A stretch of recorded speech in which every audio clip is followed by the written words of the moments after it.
ಒಂದೊಂದೂರಲ್ಲಿ ಒಬ್ಬ ರಾಜನಿದ್ದನು. ಊರ ಮನೆ ಮನೆಯ ಬೆಳಕಾಗೆ ಇದ್ದನು. ಜನಕಾಗೆ ಕನಸ ಕೋಟೆ ಕಟ್ಟಿದ. ನಂಬಿ ಬಂದ ಜನಕ್ಕೆ ಪ್ರಾಣ ಮುತ್ತೆ ಇಟ್ಟನು.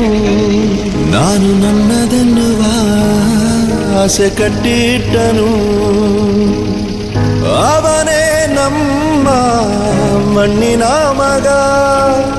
ಅಳಿಯದು ಹೆಸರು ನೂರು ಯುಗ. ಜನರೇ ಮೆಚ್ಚಿದ ಬಂಗಾರದ ಮನುಷ್ಯ. ಒಂದನೊಂದೂರಲ್ಲಿ ಒಬ್ಬ ರಾಜನಿದ್ದನು. ಊರ ಮನೆ ಮನೆಯ ಬೆಳಕಾಗಿದ್ದನು.